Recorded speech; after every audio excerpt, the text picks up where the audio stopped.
Bab 75. Pemimpin kelompok negara Al-Sutra. Setelah pengamatan cermat Devan, dia akhirnya menemukan kenapa dirinya tidak bisa menghilangkan bekas luka di punggung Armini. Alasannya, itu karena sama sekali tidak ada bekas luka di punggung Armini. Semua bekas luka itu digambar olehnya dengan pulpen 3D. Pantas saja gadis itu mematikan lampu begitu masuk ke ruangannya. Karena hubungannya dengan Armini, Devan tidak berani mengamati dengan cermat. Dia hanya meliriknya sekilas, lalu memalingkan muka, mengandalkan sentuhan tangannya untuk menilai lokasi bekas luka itu. Oleh karena itu, dia tidak bisa langsung menyadarinya. Sampai akhirnya dia mengambil bekas cat dari punggung Armini. Armini. Devan sedikit marah. Armini jelas tidak punya bekas luka. Namun dia berbohong pada Devan. Armini sama sekali tidak menyadari perubahan ekspresi Devan. Dia masih larut dalam kegembiraan saat ujung jari Devan menyentuh kulitnya. "Kakak, ada apa? Teruskan. Jangan berhenti," kata Armini dengan nada bergetar. "Armini, kamu tidak punya bekas luka sama sekali kan?" Devan berkata dengan marah. Baru pada saat itulah Armini tahu bahwa kondisinya telah terungkap. Dia berbalik, memeluk tangan Devan, berkata dengan ekspresi menyanjung, "Kakak, aku cuma mau tahu bagaimana kamu menghilangkan bekas lukanya." Mereka semua terdengar sangat bahagia. "Jadi aku penasaran bagaimana caramu menghilangkannya." "Oke, aku pergi." Devan ingin melepaskan diri dari pelukan Armini. Armini memeluknya erat-erat dan tidak melepaskannya. Lalu berkata dengan ekspresi ambigu, "Kakak, apakah menurutmu aku punya bentuk tubuh yang bagus?" "Bagus." Devan pura-pura acuh tidak tertarik. "Terus, gimana kalau dibandingkan dengan para pasukan dari Aula Asmodes?" Armini berkedip pada Devan. "Sudah kubilang, ada yang harus kulakukan. Aku pergi dulu." Devan dengan paksa melepaskan diri dari pelukan Armini. Gadis ini benar-benar berani. Kenapa juga dia bertindak sejauh ini? "Kakak, jawab dengan jujur. Apa kamu merasa berdebar melihat punggungku barusan?" Armini bertanya dari depan. "Berdebar gundulmu. Kamu ini adikku." Devan memelototi Armini dengan marah. "Kita bukan saudara kandung. Apa kamu ingat saat kita masih kecil? Kamu pernah bilang, kamu akan menikah denganku saat sudah besar nanti. Kamu pasti sudah lupa," kata Armini pelan. "Tentu saja aku ingat. Tapi bukan aku yang bilang aku ingin menikah denganmu. Kamu yang bilang ingin menikah denganku." Devan melotot. "Kalau begitu, aku benar-benar ingin menikah denganmu. Maukah kamu menikah denganku atau tidak?" Armini menatap Devan dengan penuh kasih sayang. Armini menyukai kakaknya ini sejak dia masih kecil. Sudah lama sejak dia tahu bahwa Devan bergabung dengan keluarga Simora. "Menikah apaan? Aku kakak laki-lakimu. Sekarang kamu sudah dewasa. Kamu tidak boleh main-main lagi seperti yang kamu lakukan ketika masih kecil." Devan dengan sengaja berkata dengan ekspresi datar. "Apa kurangnya diriku? Kakak, kamu pasti tidak sayang lagi padaku. Aku ingat, saat aku masih kecil, kamu tidak akan menolakku untuk mandi bareng." Armini cemberut. Setelah mendengar kata-kata Armini, Devan tiba-tiba merasakan banyak tekanan. Gadis ini benar-benar berani mengatakan apapun. Devan berhenti bicara omong kosong dengannya dan membuka pintu, lalu pergi. Melihat Devan pergi, Armini cemberut lebih dalam. Sepertinya pemikirannya benar. Dia takut kakaknya menderita. Dia takut kakaknya akan pergi lagi. Sekarang ada lebih banyak wanita di sekitar Devan. Dia jadi semakin tidak peduli dengan adik perempuannya. "Devan, kamu akan pergi lagi. Kamu bahkan tidak tidur semalam. Melihat Devan hendak pergi keluar, Tania berkata dengan cemas, "Tenang saja, Bu. Aku baik-baik saja." Devan menenangkan Tania agar tidak khawatir, lalu meninggalkan rumah Kaisar. Tania tidak bisa berbuat apa-apa. "Bu, jangan pedulikan dia. Mungkin dia akan pergi mencari gadis muda lainnya." Pada saat ini, Armini juga keluar. Bibirnya yang cemberut bisa dipakai menggantung botol kecap. "Hai, anakku sekarang udah dewasa. Bagaimana aku bisa mengaturnya?" Tania menghela nafas. Devan meninggalkan rumah Kaisar dan naik taksi langsung ke rumah sakit. Kemudian menuju kamar pasien yang disebutkan Linda. Sebelum masuk, terdengar suara yang sangat arogan. "Tenang saja. Dengan ada aku di sini. Tidak peduli siapa yang datang untuk menyelamatkannya, aku akan membuatnya kembali dengan tangan kosong." Itu benar. Dengan adanya Kak Hazah di sini, kurasa Mari tidak akan berani datang. "Kak Hazah, hari ini kami bergantung padamu." Richo Hazah, Kapten Kelompok Negara Al-Sutra. Kelompok Negara Al-Sutra adalah keberadaan tertinggi di atas pihak kepolisian, mengkhususkan diri dalam tugas-tugas yang tidak dapat ditangani oleh pihak kepolisian. Setiap pasukan kelompok negara Al-Sutra adalah ahli bela diri. Terlebih lagi, kekuatan para ahli bela diri itu tidaklah lemah. Adapun Richo, dia menyandang gelar kapten. Tentu saja dia lebih kuat. Sekelompok petugas polisi mengelilingi Richo, menyanjungnya terus-menerus. Richo juga sangat puas. Secara khusus, ada beberapa gadis cantik di ruangan ini. Jadi dia ingin pamer lebih. Terutama polwan bernama Linda. Payudaranya itu sudah seperti bola basket. Walaupun sangat besar, dia tidak takut untuk bergerak secara agresif. Bagi para petugas polisi, kelompok negara Al-Sutra sudah seperti tempat yang sangat sakral. Karena itu, mereka semua sangat menghormati Richo. Mata para petugas polisi wanita itu penuh dengan bintang-bintang kecil. Bukankah orang-orang di kelompok negara Al-Sutra sangat kuat? Siapa yang lebih kuat kalau dibandingkan dengan tentara Apurva? Tentara Apurva. Hehe. Mana pantas dibandingkan dengan kelompok negara Al-Sutra? Gini saja. Bahkan anggota biasa dari kelompok negara Al-Sutra bisa berkali-kali lebih kuat dari Villano. Richo berkata dengan bangga. "Wow, kalau begitu, sebagai kapten dari kelompok negara Al-Sutra, Kak Hazah jelas lebih kuat," seru seorang polwan. "Ya bisa dibilang begitu. Setidaknya masuk peringkat 3 teratas kelompok negara Al-Sutra di Doujin." Richo sama sekali tidak rendah hati.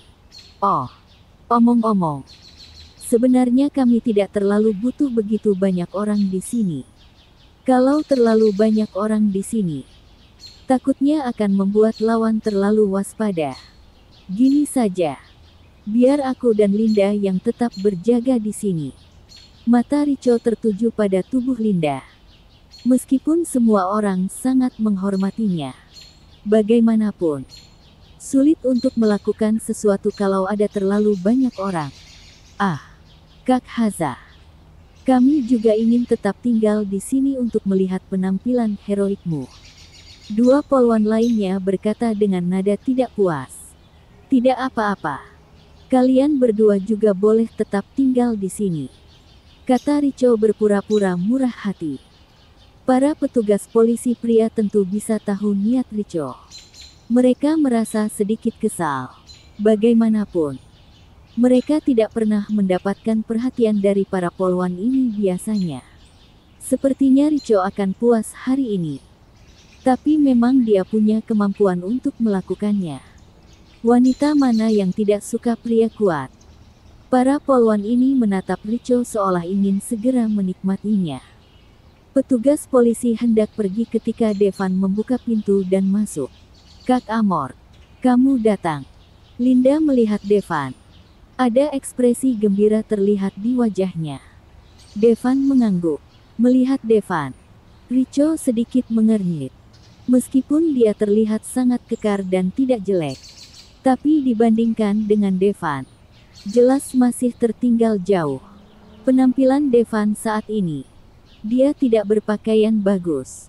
Kalau saja berdandan, pasti tidak akan kalah dengan artis papan atas. Siapa dia? Richo menatap Linda dan bertanya dengan sedikit ketidakpuasan. Bersambung.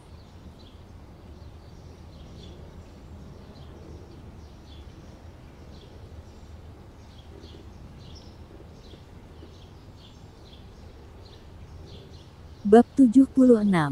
Julia sampai. Oh, namanya Devan. Dia temanku. Aku secara khusus memintanya untuk datang membantu. Linda dengan cepat menjawab. Meskipun Richo terus menyombongkan dirinya, tapi Linda belum pernah melihat Richo mengambil tindakan. Jadi tidak tahu seberapa kuat Richo. Adapun kekuatan Devan, Linda sudah melihatnya dengan matanya sendiri. Bantuan. Apa aku masih butuh bantuan dari orang lain? Richo berkata dengan nada tidak ramah. Kak Haza, jangan marah. Aku hanya berpikir kalau menambah satu orang lagi jadi lebih aman. Jawab Linda. Linda, ini salahmu. Apa maksudmu kamu meremehkan Kak Haza? Itu benar. Kak Hazah bisa mengurus Mari itu sendiri. Kedua polwan itu tidak tahu siapa Devan. Meskipun Devan tampan, tapi para polwan dalam sistem kepolisian, mereka semua menghormati yang kuat. Kalau tidak punya kekuatan, tidak peduli betapa tampannya, tetap tidak akan bisa mendapat perhatian mereka. Kak Amort ini juga sangat kuat, kata Linda cepat. Sangat kuat. Apa dia sekuat Kak Hazah? Kata polwan Frances dengan nada menghina. Nak, lebih baik tahu diri saja. Segera pergi dari sini. Apa yang akan terjadi di sini di luar kendalimu. Jangan sampai kehilangan nyawamu. Polwan lain bernama Gabi juga berkata. Richo mendapat banyak pujian dua polwan itu. Tidak apa-apa. Kalau dia ingin tinggal, biarkan saja. Tapi saat Mari datang, ingatlah untuk bersembunyi di belakangku, agar tidak dibunuh oleh Mari. Kata Richo sambil tersenyum. Tentu saja dia bisa melihat bahwa Linda melihat Devan dengan cara yang berbeda. Linda adalah wanita yang disukainya. Biarkan saja Devan tetap tinggal. Ketika saatnya tiba, dia akan sengaja membawa Mari ke Devan. Lalu, membuat Mari untuk membunuh Devan. Dengan cara ini, akan ada lebih sedikit pesaing. Oke, Kak Hazah, kamu harus melindungiku nanti, kata Devan dengan senyum di wajahnya. Tenang saja, Kak Hazah ada di sini. Selama kamu sendiri tidak cari mati, Mari tidak akan bisa menyakitimu sama sekali. Kata petugas polisi pria yang belum pergi. Linda, kalau terjadi pertarungan nanti, ingatlah untuk tetap dekat denganku. Yang terbaik adalah tidak menjauh dariku sepenuhnya. Jadi aku bisa melindungimu dengan baik. Richo mengabaikan Devan, tetapi tersenyum pada Linda. Oke. Linda mengangguk. Kak Hazah, kamu tidak bisa hanya melindungi Linda. Aku juga harus dilindungi. Frances cemberut. Itu benar, Kak Hazah. Aku juga butuh perlindungan. Gabi juga menggema. Tidak masalah. Tetap dekat denganku saja, kata Richo dengan ekspresi sombong. Kemudian, Richo mulai bicara tentang beberapa prestasi besarnya. Dengan tangan kosong menaklukkan puluhan preman dengan senjata. Lalu pergi ke luar negeri untuk melakukan misi sulit dan sejenisnya. Para petugas polisi mendengarkan dengan penuh minat. Devan, di sisi lain, langsung menguap. Jelas dia tidak tidur semalam. Sekarang mendengar Richo membual di depannya. Devan jadi sangat mengantuk. Melihat Devan mengantuk, Gabi langsung jadi kesal. Dia mengerutkan kening dan berkata, "Kamu punya kesempatan untuk mendengarkan cerita Kak Hazah. Harusnya dengarkan baik-baik. Itu benar. Apa yang dikatakan Kak Hazah itu sangat berharga." Frances juga menambahkan, "Kak Hazah, kamu sangat kuat. Bisakah kamu mengajari kami beberapa gerakan?" Kedua polwan dengan cepat selesai membicarakan Devan. Kemudian menatap Richo lagi dengan tatapan penuh harapan. "Boleh saja. Karena kamu mau belajar, maka aku akan mengajarimu. Tapi aku butuh lawan. Siapa yang mau coba?" Richo menatap tiga polwan. Tentu saja. Dia sangat berharap Linda yang akan jadi lawannya. Dengan cara ini, dalam proses mengajar, dia bisa mencari kesempatan dalam kesempitan. Namun, Gabi yang mengajukan diri untuk maju. "Biar aku saja. Meski bukan Linda, Gabi sebenarnya cukup lumayan." Ukuran Gabi tidak terlalu besar seperti Linda, tapi tubuhnya lebih tinggi dari Linda. Dengan kakinya yang panjang, dia terlihat sangat kuat. "Oke." Segera, Richo mulai memberi pelatihan. Memang benar, Richo punya beberapa kemampuan. Mengajarkan beberapa gerakan saja sudah cukup untuk dipelajari oleh para petugas polisi biasa ini dalam waktu yang lama. Tentu saja, ketika dia mengajar, dia akan mengambil kesempatan untuk menyentuh Gabi. Yang mengejutkan Richo, Gabi tidak marah. Sebaliknya, terkadang dia sengaja mendekatkan tubuhnya. Misalnya, ketika keduanya cukup dekat, Gabi sengaja menabrak Richo dengan tubuhnya. Richo jadi bersemangat untuk sementara waktu. Perhatikan baik-baik. Belajarlah dengan giat. Selama kamu bisa belajar 1,5 gerakan tersebut, setidaknya itu akan cukup untuk separuh hidupmu, kata Richo sambil mengajar. Saat bicara, dia bahkan menatap Devan secara khusus. Terlihat bahwa saat ini, meskipun Linda juga menatapnya, tapi sebagian besar waktu, dia sebenarnya terus menatap Devan. Hal ini membuat Richo sangat kesal. Itu hanya seorang anak laki-laki, tetapi berani wanita incarannya.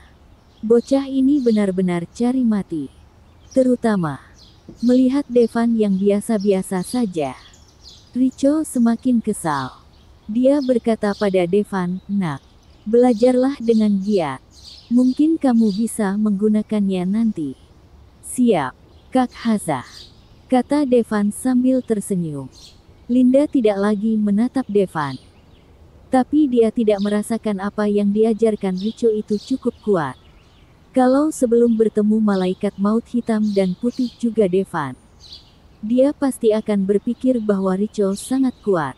Tapi sekarang, dia merasa apa yang Richo ajarkan sekarang hanyalah beberapa gerakan biasa. Mungkin berguna melawan orang biasa.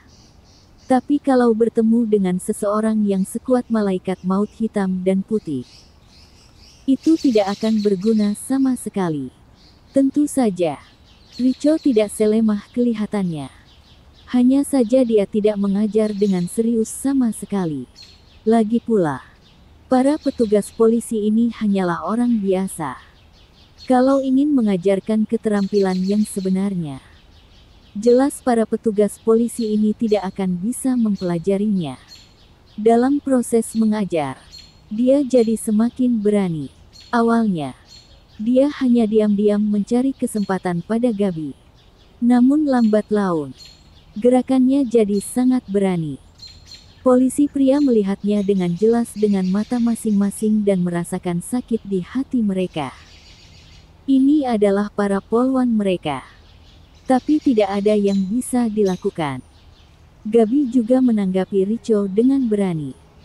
Hal ini membuat Richo semakin tergoda. Dia benar-benar tidak bisa menahan hawa nafsu dalam dirinya. Pelatihan berhenti. Baiklah. Polwan Gabi dan aku akan pergi untuk mengamati area sekitar. Kalian tetap jaga di sini. Kalau Mari muncul, segera kirim sinyal untuk memberitahuku. Jangan memaksakan diri, kata Rico pada semua orang. Oke Kak Hazah. Apa yang akan dilakukan keduanya sebenarnya sudah diketahui semua orang. Tapi tidak ada yang berkomentar. Bagaimanapun, tidak ada yang berhak mengganggu apa yang akan dilakukannya. Segera, Rico membawa Gabi ke ruangan kosong. Tidak lama setelah Rico pergi, dua sosok muncul di luar gerbang rumah sakit.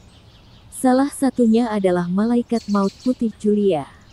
Dia belum pulih dari luka-lukanya, tapi sebagian kecil sudah pulih. Sedangkan yang berdiri di sampingnya adalah bersambung.